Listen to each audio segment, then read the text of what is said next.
Stefan, welcome back, and we're going to talk this time about the Mongol warfare, the strategy and tactics that they implementing during their campaigns, and also, as we mentioned, Hans, who dominated the late antique, came as a storm, and they disappeared immediately. They didn't establish any functional state, anything that lasted as long as Mongol states. On the contrary, Mongols managed to rule the vast territory of Eurasia for 300-400 years. Actually, it depends on which part of Asia we are talking about, but their states were sustainable, and they managed with more or less success to keep boundaries and state mechanisms for hundreds of years. What was the difference between Hans and Mongols? Did they learn from a previous experience? Well, the Huns are really, a case of like Louis the 14th. The state is me. Yeah. we have that with Attila. He had I don't know too much about his origins, but there's two things about him that would be important to understand about the Hunnic Empire, as it was on the borders of Europe, based in Hungary. One, his name means Etil, which is the Turkic name for the Volga River, and also the Mongols' name. So he seems to be named after the Great Volga River, and that gives you some clue maybe about his origins, where he was from himself. Although, mind you, as Ammianus Marcellinus said in the late 300s when he's talking about the Huns, he said none of the Huns know where they're born because they're just moving all the time. Yeah.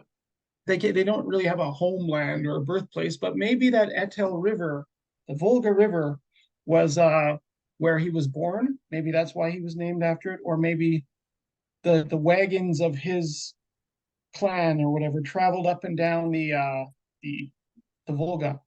That could explain that. And another thing is he had a brother named Bleda, and famously Attila the Hun killed his brother. Not unlike, again, here's an analogy, Romulus and Remus, two brothers who were supposed to share power. Attila and Bleda were supposed to share power, but Attila had his brother murdered and took sole power. And really, he was wildly attacking Europe, and he was impressive and threatening, but he was ultimately stopped and died, unable to conquer France or Italy. And when he died, his sons and grandsons and what have you, their empire quickly dissolved. So it really was just a flash with Attila as this great leader, and it disappeared after him. Here's something I can say, the difference between that Hunnic Empire and the Mongols. The Mongols had adapted and evolved and knew how to best use the talents of the local peoples they conquered. The Huns, I don't know how much they were using the local knowledge. I know they were using it a little bit, but they mainly ran their empire through terror. Attila ran it through terror and lording it over people and demanding money from them. There wasn't a great visionary idea, maybe, unlike Chinggis Khan. And Chinggis Khan realized that he wasn't going to live forever, so he had to create institutions that would create a lasting empire. And he's always, in his billings, his wise sayings that have been recorded, very often Chinggis Khan's worrying about if his empire will last. He's saying, if the sons and grandsons don't respect their elders, the empire will break apart. Or he'll say, someday people are going to say, where's Chinggis Khan? And I won't be there to save the day.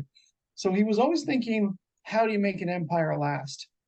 And one thing this is a shallow, superficial thing, but it actually matters, is Genghis Khan instilled in his sons, his four sons, um, this ability and education in military command and rulership so that they could be great leaders themselves and run his empire. And he instilled in them the institutions that would make that empire maybe survive. On the other hand, a Roman visitor came to Attila the Hun's base in Hungary, and he said that Attila the Hun's son was terrified of him and would just sit on the edge of the chair and not dare to look at Attila. It doesn't seem like it was the kind of close fostering relationship like Genghis Khan had with his sons. And maybe it's a small detail, but these kind of things can make a big difference. That Genghis Khan had put the institutions and the education in place to continue his empire, and Attila didn't seem to be. I mean, I don't have a huge number of sources to know how Attila's relationship was with his children, but if that indication is any clue, um, he was not sharing power. He was not teaching his son how to rule. His son was just terrified of him. So that could be a difference. What was the military prowess of Mongols during their campaigns in 13th and 14th centuries? The I, I can tell you what other people found was impressive about their military, other peoples who fought against them. Yeah. They had this decimal system of organization. So unlike the military armies of the time, the medieval armies that would just be big groups of people from a village or something all jammed together in a big, huge rank, the Mongols had this very tight organization of units of 10, 100, 1,000, and lastly 10,000. And the 10,000 was called a tumen, 1,000 was called a mingan. And each tumen and mingan and unit of 10 and unit of 100 had a commander. And so because of this organization, the command structure was extremely clear. How orders worked, how orders were given, and how they traveled down. Yeah, you're And talking also, about the chain of command. Chain of command was yes, crystal clear. the chain of command was crystal clear. Genghis Khan limited how many men a very high general could have to 10,000 theoretically, but this didn't always transfer to reality. Sometimes it seems like his Tumen commanders actually had more than 10,000 troops. Like Subutai sometimes seems to have control of a lot more. But generally speaking, this chain of command was very clear, and it also prevented spies from infiltrating the Mongol army. Because at the basic level, you have a unit of 10 with a commander, and he's going to know if there's someone new in his unit. Yeah. And Arab writer in the 1230s said this is the terrible thing about fighting the Mongols. No one can spy on them, because how do you enter their camp? Yeah. Do you just say, "Oh, I'm part of the"? No, I'm part what of your group unit. exactly? What unit exactly? They would know immediately that that guy is an intruder and the phony. So they had infiltrator. Infiltrators couldn't get into their inner circle. Another thing they did with numbers again is they had multiple horses. So, I mean, it didn't have to be the case. If someone's horses all died, that was the end. But generally speaking, they should have 3 to 5. That's the modern scholar's estimate. Your average Mongol is moving around with, he's riding on one horse and he has about 3 others. Like spare horses. So when and this mattered because, say, the Mongols are being pursued, they can their horses tire out, they can be overwhelmed, and this happened to the Huns, for instance. This happened to the Magyars, the Hungarians. Yeah. In a situation in a battle in 899, the Magyars were trying to run away, but their horses tired out, and the Italians caught up to them. The Hungarians actually ended up winning the battle anyway, the Battle of the Brenta River. but they were overrun. They were trying to escape and they couldn't get away. So the Mongols had innovated on past nomad mistakes by making sure they had multiple horses. So when a horse tired out, they could switch to another. And even in a battle, they could be riding one horse, retreating from the enemy. They get to the planned point of the faint retreat, and then they switch onto a fresh horse and ride against the enemy with completely fresh horses. Meanwhile, the enemy's big, heavy war horses are completely exhausted at this point, and that they can't get away. So that was I've already spoiled it, but that was one of the great Mongol tactics, the fake retreat or feinted retreat, where they would especially draw heavy European cavalry or heavy cavalry of other countries to pursue them. They'd run until the enemy was exhausted, their horses were exhausted. Then the Mongols would hop on fresh horses, counterattack, and just swirl around them like a whirlwind, it was often described by Europeans who were under this attack.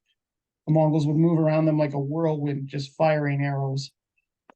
And people who survived it said it was like a rain of arrows, like it could actually darken the sky. There were so many arrows coming at you from every side in this hunting ring. And that goes to show you the Mongols had really picked up military strategies from their hunting, which they did ever since they were children. So, and this is just like the Huns too. The Huns learned war from hunting. And a lot of the tactics that worked in a great organized hunt on the steppes worked against people too, like the trapping them in a sort of circle, a hunting circle, and just firing from every side.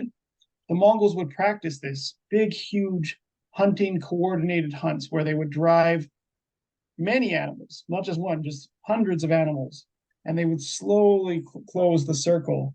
And then when the animals were totally surrounded, the Mongols would ride around in a circle, firing arrows in and just causing havoc and panic in all the stampeding animals. But it worked on people too. They did this at the Battle of Muhi, famously, against the Hungarians. They tightened the hunting ring and started to cause panic in the trapped Hungarian camp. And that brings up another strategy of theirs, which is that they would sometimes let the enemy, they would open a false gap to let the enemy think they could escape. And just like panicked animals, a herd of caribou or something, they'd go stampeding through that false gap. Tunnel, yeah. Yeah, it was like a But funnel. it was just a yeah, it was a funnel. And then the enemy would be sort of worn down and running, and slowly they'd get exhausted. And then when they were totally worn out, then the Mongols would come in for the kill from every side. So very much hunting tactics. And this was a huge part of their success. And yeah, it goes without saying the bow was their main weapon. So distance. How successful such tactics was against fortifications, stone fortifications. And also, we know that the main fear of Mongols was crossbow. They had a problem with the crossbow, according to some military historians. So these tactics didn't work too well against a well fortified city. You can't panic the people inside the city by riding around shooting arrows in a circle, because of course the walls defend them. So the Mongols had to think of something else. And just to put this in context, the Huns, for instance, in the 400s, 500s, and the Magyars, when they came to Europe, just like the Mongols did, but in the 900s, contemporary Europeans would say, well, the good thing about the Hungarians is they can't take fortresses. They can beat us in the field, they can rob villages, they can kill people, just passersby, but they can't take cities. They're not good at it. And the emperor of the Byzantines was never afraid of Attila the Hun actually conquering Constantinople, because he knew if even the great armies of the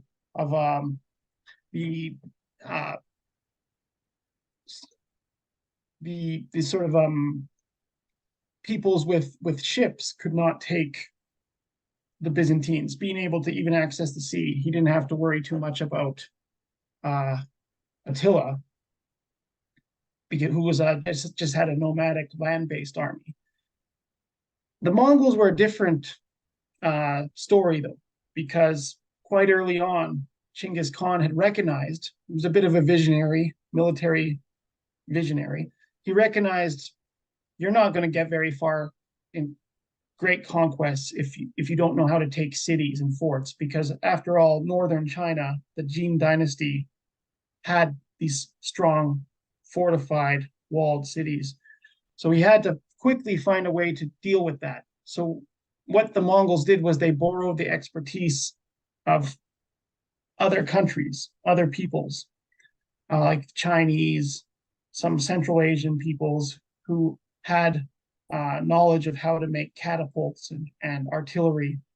And they borrowed this and they used slave labor to man the catapults, usually traction catapults where people pull ropes all at the same time to launch the rocks. And so they would use artillery to attack cities. And the artillery wouldn't just hit the walls, the artillery was going into the city. And a second tactic they came up with that was very innovative and horrifying was they developed a kind of naphtha, like a flamethrower almost, but it was made from human fat. I'm sad to tell you. So they would take fat from the casualties all piling up, and they would often have a sort of tube, or even just launch it by catapult. This flaming fluid that was very hard to put the fire out. So if this went into the city, it could just light. If the houses were made of wood, it could start a total conflagration across the whole city. A European visitor to the Mongols, John of Plano Carpini, mentioned that this fire is extremely hard to put out. But people had finally figured out a way to put it out, which was to rub it rather than pour water on it, and to pour alcohol on it. Beer, he said, put this fire out. So I don't know what the substance was, but the Mongols used this fire substance in China and in Europe. They used it everywhere, and it could cause a lot of havoc. And even if it didn't take the city, it could demoralize and weaken the defenders.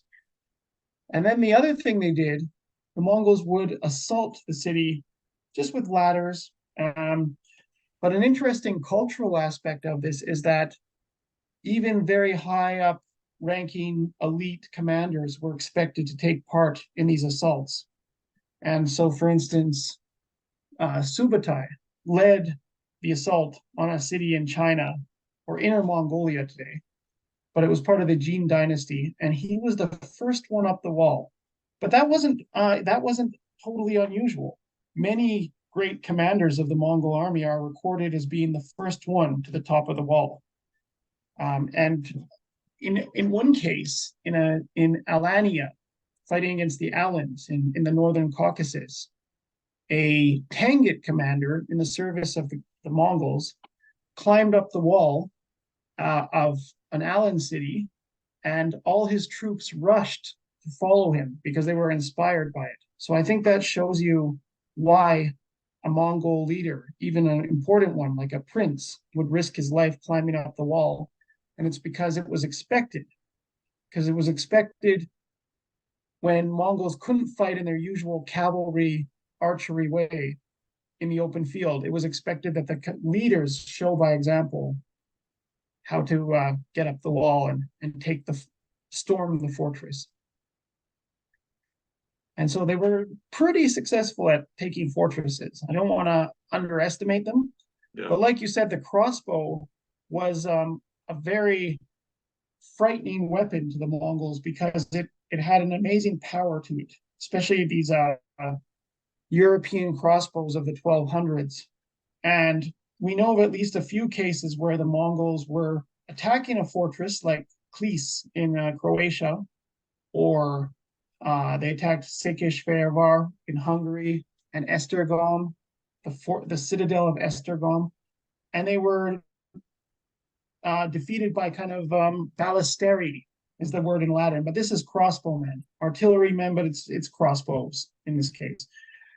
And in the aftermath of the Mongol invasion of Europe in 1241, John of Plano Carpini, the papal emissary, said that the Mongols are extremely scared of crossbows because they realize this is a dangerous defensive weapon. So everyone had slowly recognized in Europe just how good crossbows were against the Mongols. I have to suspect, I don't know, I don't do these kind of weapon studies, but I suspect the crossbow may have had a longer range than the Mongol bows. Maybe that's why it was such a problem. I mean, some historians also blame them for the origins of the Black Death in 1347 when they besieged the Genovan trade post in Crimea. When they Kaffa. in Kaffa, they threw corpses of infected Mongols over the walls, and later on the Black Death spread from Genovan fleet to Mediterranean, Levant, and Southern Europe. Actually, Southern Europe was mostly affected by the Black Death. If we're talking about the magnitude of that pandemic, but did they implement the biological warfare deliberately before that event and after that event? Because it's a kind of a primitive biological warfare. They didn't have the lab in Wuhan and in other places. This was an amazing episode in history, and as a result, it's really controversial, especially today. Yeah. I don't know why, but people express scholars are being very skeptical about this event. They doubt it, and I don't see a reason to doubt it, because why would this story comes from a writer named Gabriel de Musis, and the argument that he's making this story up or it never happened, the argument is he wasn't there. And if that's our criteria for if an event happened or not, I don't know. Again, I shouldn't be doing this. It's rude. I shouldn't be psychologizing other historians, but I feel like people don't want to believe this story. They don't want to believe it.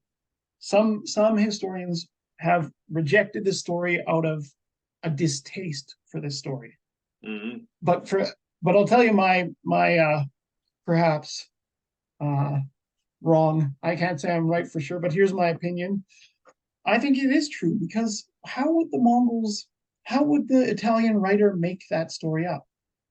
Exactly. Because it never happened. Yeah, because apparently, if you believe modern historians of medicine, Italians at that time inherited Galenic medicine. True. And Hippocratic medicine, which believed in this miasma theory of disease. And miasma is bad air. Yeah. So why would the Mongols think the plague victims would necessarily spread the disease? Do the Mongols have this miasma theory, or do they not have it?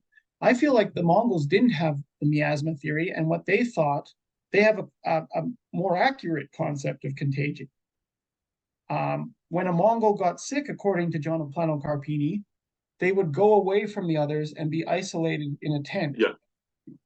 And they would put a black piece of felt up on a stick, like a flag, a black flag, to show everyone, don't come near me. Yeah. The Mongols didn't believe in miasma, which it turns out is wrong. They just knew if there's a sick person and they're near others, the others get sick. They have a very simple they don't know about microorganisms, right? But they just keep to the simple facts. if there's a sick guy or a dead body of a Black Death patient, people are near that body. For some reason, they get sick. They're going to be And so, infected, of course. yeah, so the They Mongols decided, let's just launch the bodies in there. Let's get the body of the sick, of the casualties of the Black Death. Let's just get those bodies near the people we don't like inside of yeah, Kaffa, be careful. and then the disease will spread.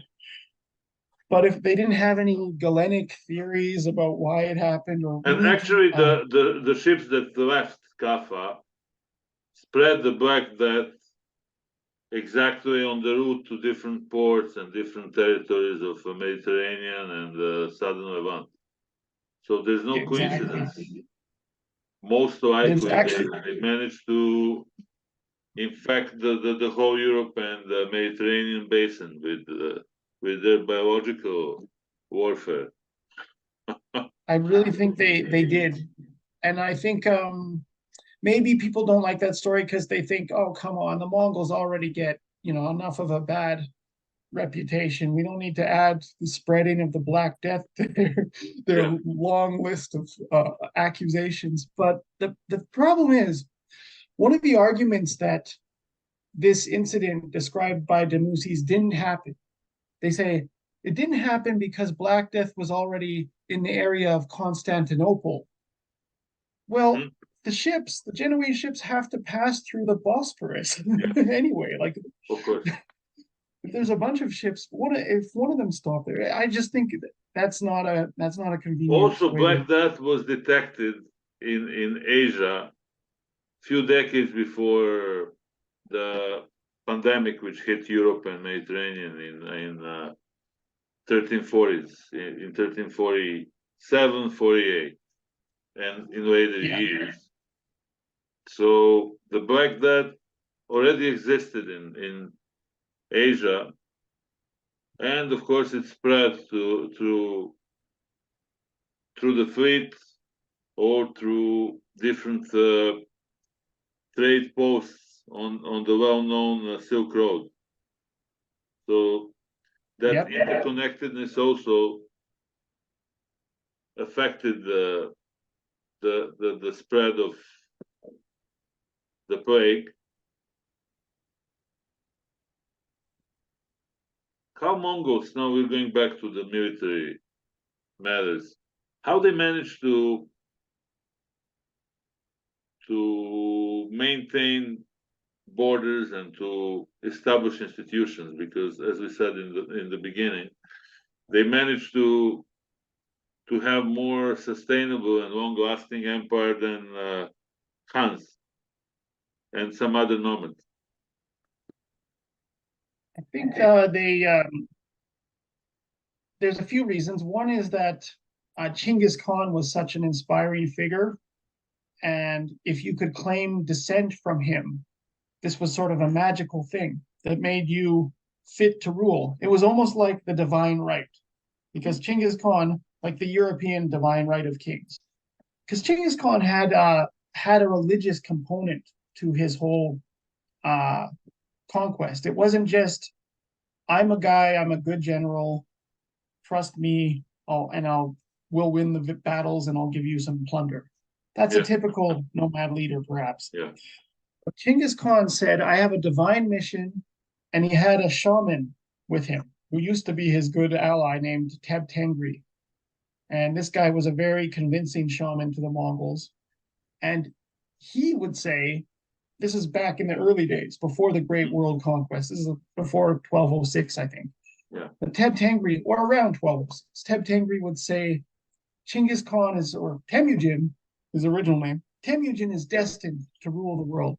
And Teb Tengri would go off alone into the wilderness in the cold, and he'd come back and say, I had a vision that this spirit came down and told me that Temujin is the destined conqueror of the world. And because of that, and because Chinggis Khan or Temujin possessed this charisma that really inflamed the kind of excitement and passion of the Mongol people, they were willing to do amazing things kind of for him. Like before he attacked the Horazm, he went up into a tent, and he was just sitting there in the tent for like 3 days, according to Jews Jani, and his people were standing outside, big masses, and they were all chanting Tengri, which is heaven. And finally, Chinggis Khan emerges from the tent and says, "We're gonna win," and they all erupt in cheers. Yeah. And Tengri is heaven; it's God to the Mongols, like Tien in Chinese, and it's this is uh this is not just an ordinary man they think they're fighting for. This is a great prophet, kind of Like a prophet, almost yes, like a prophet figure, yeah. of course. And he was inspiring, and so he said, my family is destined to rule the world for ages and ages, and I choose Ogadai as my successor, and Ogadai's sons and descendants must rule. And this was a smart move. I think Chinggis Khan had pondered which of his sons should be the ruler, and he realized he picked the nice one, Ogadai, because Ogadai was the sort of conciliatory, the peacemaker between them, Yeah, and he was able to stay out of feuds. of And course. Chinggis Khan thought, if I choose him, at least this dynasty will last another generation. And he also made that rule that the empire must stay with Ogadai's descendants, because he knew if he lets the chance happen for a civil war, then some other family branch will try and take it from Ogadai's family, and then the empire will break apart. So he made this rule very strict, no matter what. Even if Ogadai's son is completely useless, you can't take the throne of the Mongol Empire from him. But people did it anyway. Third generation, Of course, Manka Khan, son of of course. Tuli, takes the throne. And he Well, they actually started to have kills. civil wars, of course. Actually, the And history of Mongols is marked by lots of civil wars and civil strife. once that started, it just couldn't stop. But nonetheless, even if the empire broke apart in 1260, it's still the legitimacy that came from saying you're a descendant of Chinggis Khan continued not just in Mongolia, but across all of Asia. The great Mughals of India, Yeah, founded by Babur in the 1500s, they claimed descent from Chinggis Khan. Timur did not claim descent from Chinggis Khan in his lifetime, but he had a puppet ruler representing him who was actually a descendant of Chinggis Khan, of the Chagatai family. And Timur would say, I'm not the ruler, this guy is. It was just a young, sort of figurehead. yeah. How can we compare Tamerlane with Genghis Khan? As both of them were very successful military leaders, and Tamerlane managed to control vast areas of Indian subcontinent. That he controlled Persia, Central Asia. He also controlled swaths of the Middle East, including Asia Minor, and at the end he beat Bayezid, the Ottoman Sultan. Timur or Tamerlan was a fascinating figure. He but he was more of a regional conqueror. Hmm. Like he was sort of stuck in that region of Yeah, stretching from India to Turkey. He never really broke out to totally different regions, unlike Genghis Khan. Like Genghis Khan was yes, attacking China. I think in his own lifetime, his armies were coming to Korea. They were actually.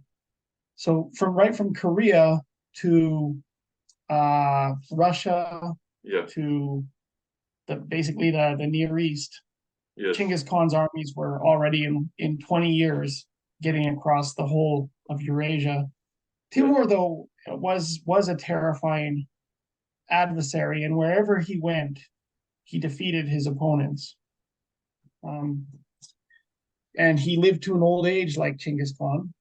and his dynasty did last. Unlike Attila the Hun, it didn't rise and fall with Timur. Actually, the Timurids continued and did great things in that whole region, building amazing architecture that's still there in Uzbekistan and whatnot. So, leaving big literary works behind, like Kwandamir and other writers who left these great compilations of history under the Timurids.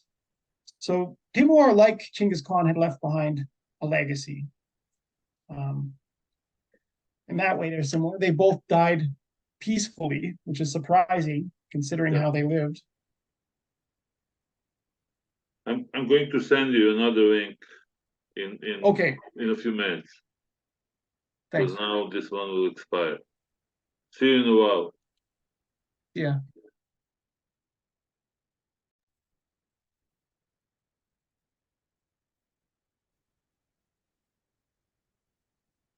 So, what event contributed to the downfall of Mongol states? Let's say Golden Horde. We know that Russian states, after a couple of centuries, managed to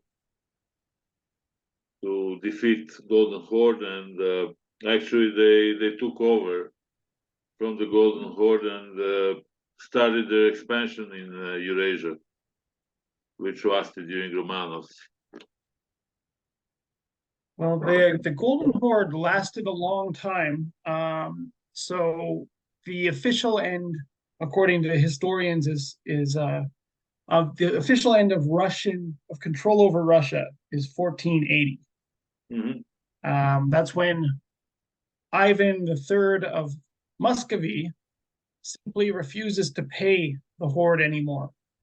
And the Horde army comes to threaten him, and he comes with his army, and there's just a standoff at the Ugra River. And finally, after many days, the Mongol army just withdraws back into the steppes.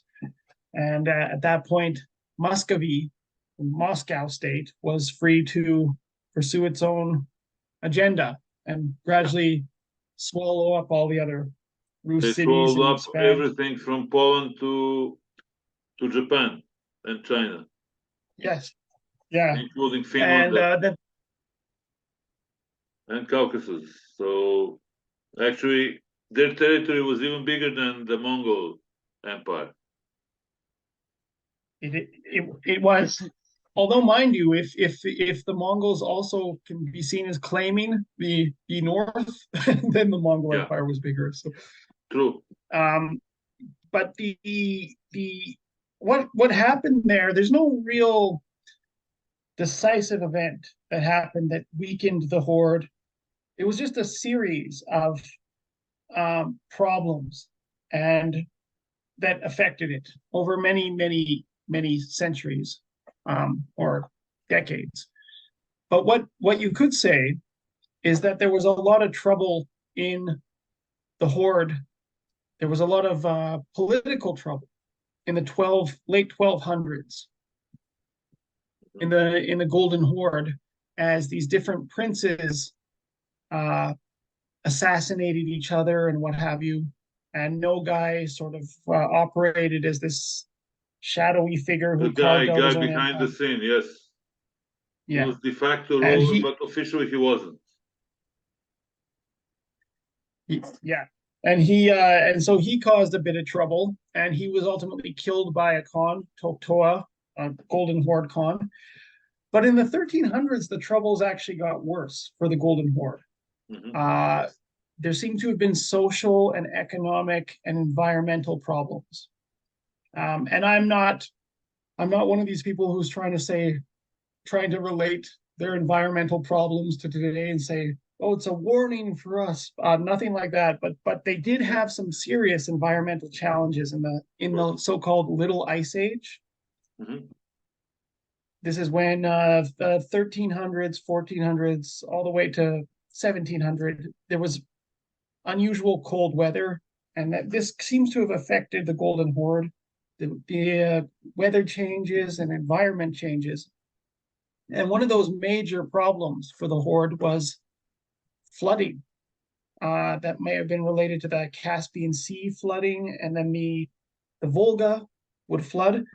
And a sign that this had been a real problem for the Golden Horde was they moved their capital, the Sarai on the Volga. Yeah. It seems to have moved more northwest and away, kind of from the delta, the floodplain of the Volga, and that would suggest that they were having trouble with the increased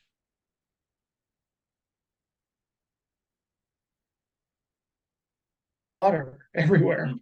And so they moved it out of necessity. And that's just a sign that of one of the environmental challenges. In the north, like the Golden Horde, this can be pretty bad for the people who are already depend on just a little nice weather every year. If it's getting colder, this is tough.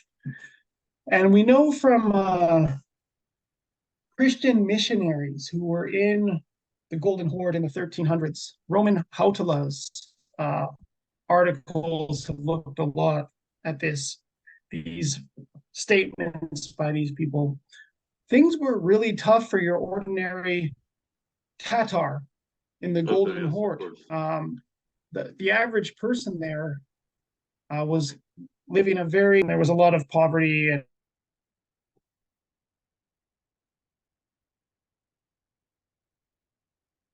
and then the Black Death hit.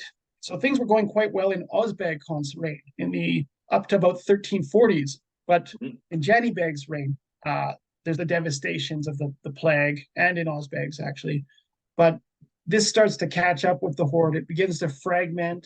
The Blue Horde breaks away from the White Horde. It no longer obeys it. And so by the early 1400s, you've got this sort of chaotic situation, late 1300s. Politically, it's chaotic in the Mongol territory. And meanwhile, as all that's happening, as Mongols are assassinating each other and fighting for their throne, this little city of Moscow is just growing bigger and stronger by the day. Yeah. Until they swallowed everything. Yeah, it was just a quiet. It's like Moscow basically snuck up on the Horde. True. They weren't watching carefully enough, and suddenly Moscow was unmanageable. And the Horde, when they saw what had happened, they tried to put. It was too late. Yeah. And then you had firearms coming, True. guns. I don't think this is acknowledged enough. I wanted to mention that topic. How firearms affected the Mongol Empire, and did firearms give leverage to Moscow and other enemies who took over? I think they did. I think because it would be unimaginable that a small army like Yermak's, Yermak was the hetman who was put in charge by Ivan the Terrible. He's in charge of going and destroying the Crimean and Cyber Khanates and basically just making a Siberian colony. Yeah. But there were Mongols in the way, and he defeated them with a quite small army. I think it was in the hundreds rather than thousands. It was like a band. That was like a band. And that was kind of like the colonialism happening in other countries around that time, where a few hundred redcoats could make a difference in a big battle in India because they have concentrated musket fire. Of course. It's a game changer.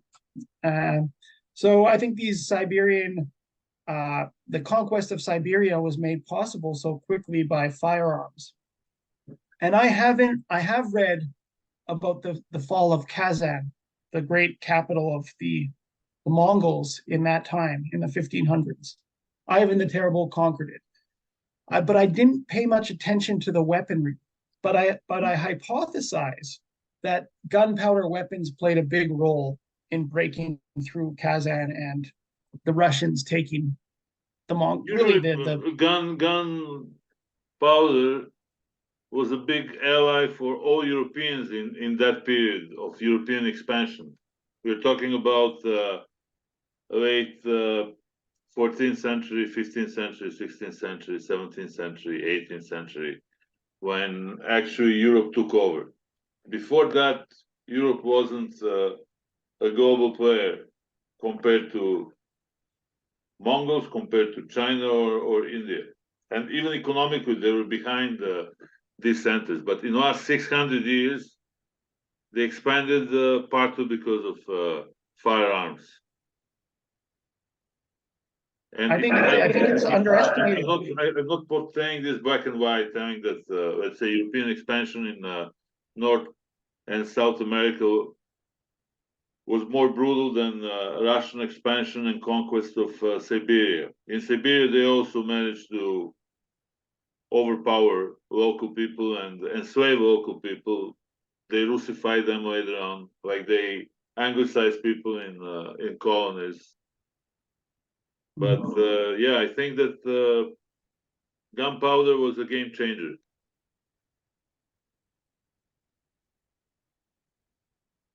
I think so, because how else do we explain why the Rus struggled so much with the Mongols and Moscow struggled, and it was such a, the battles tended to go in favor of the Mongols, and suddenly, just in decades, the Yeah, Rus go all the way to the Pacific Ocean, yeah, just bowling over the competition with a few hundred troops. That's gunpowder weapons for you. absolutely. Um, and I can tell you, the This is what area Trevor Rupert. around This is Khorasan, what Trevor Rupert said in his the book, "The Rise of the Eurasian Christian Europe." cities like Hugh Trevor Rupert, who was a historian of the Second World War, wrote a book, "The Rise of Christian Europe," and he mentioned the role of the gunpowder in military and how it utilized the European expansion in different directions from different European powers. And that's one of his theories that although in China they knew for gunpowder, they didn't use it for military purposes. At least they couldn't use it as efficiently as Muscovites or Brits during their conquest of the whole world. So what happened with Mongols after they lost all these territories? It seems that they fell into oblivion in a way.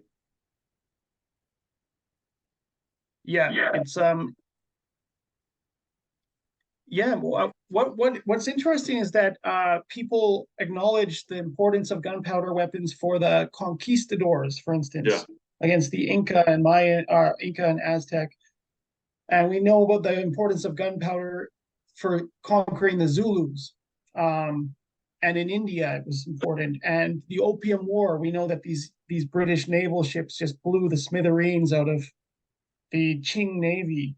But I don't often hear that the Russian conquest all the way to the Pacific Ocean was made possible by gunpowder weapons. But of course it was. This was yeah, the this was a decisive element. And what would be a nice cap on everything we've talked about is that from the time of the Huns and even before the Scythians, all the way to the 1500s, Timurids, um, the nomads and their bow, the nomad cavalry with bows, had really been such a dangerous force, both to Europeans, to Chinese, to the Middle East, to India. yeah. They'd always kind of lived with this danger of the nomad cavalry with the bow. And yeah, at the death blow to the might of the nomad cavalry of the steppe. Do you want to say something additional, or we can conclude here? I think it's good to conclude here. Yeah. Thank you so much. And we're going to tackle other topics related to Mongols and other nomads. Thank you so much Awesome. for your time. We'll continue with our conversations, and we'll continue with the Mongols and their neighbors, friendly neighbors. All the best.